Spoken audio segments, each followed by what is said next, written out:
తెలంగాణలో ఇప్పటి వరకు ఆధిక్యంలో ఎవరు కొనసాగుతున్నారు ఏంటి ఎన్ని ఓట్లని పూర్తిగా అప్పుడు చూద్దాం మనం 12 గంటల సమయానికి తెలంగాణ లోక్సభ ఎన్నికల ఓట్ల 1,00,000 ఓట్ల ఆధిక్యంలో ఈటెల రఘువీర రఘురామరెడ్డిలు అయితే కొనసాగుతూ ఉన్నారు. ఆదిలాబాద్లో గోడం నరేష్ 38,283 ఓట్ల ఆధిక్యంలో కొనసాగుతున్నారు బీజేపీ.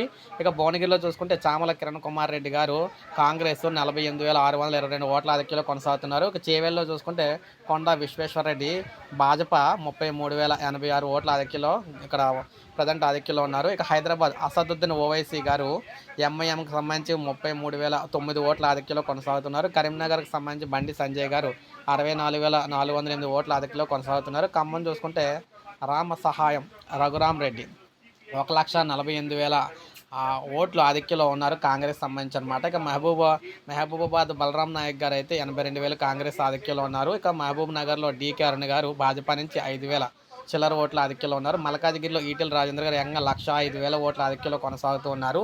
అక్కడే మనకి మెదక్లో చూసుకున్నట్లయితే రఘునందనరావు గారు 1,731 ఓట్ల ఆధిక్యంలో బీజేపీ ఉంది. అదేవిధంగా నాగర్ కర్నూలులో చూసుకున్నట్లయితే మల్లు రవి గారు కాంగ్రెస్ నుంచి 18,000 ఓట్లు ఆధిక్యంలో కొనసాగుతున్నారు. నల్గొండలో చూసుకుంటే ఈ విధంగా కుందూరు రఘువీర్ రెడ్డి గారు అయితే 1,42,000 ఓట్ల ఆధిక్యంలో కొనసాగుతూ ఉన్నారన్నమాట.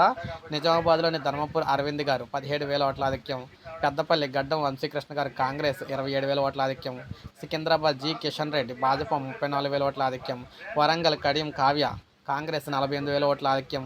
జహీరాబాద్ సురేష్ షట్కార్ కాంగ్రెస్ నుంచి 17,000 ఓట్ల ఆధిక్యంలో అయితే ప్రజెంట్ అయితే కొనసాగుతున్నారన్నమాట. సో ఇది మనకి తెలంగాణకు సంబంధించి ప్రజెంట్ లేటెస్ట్ అప్డేట్.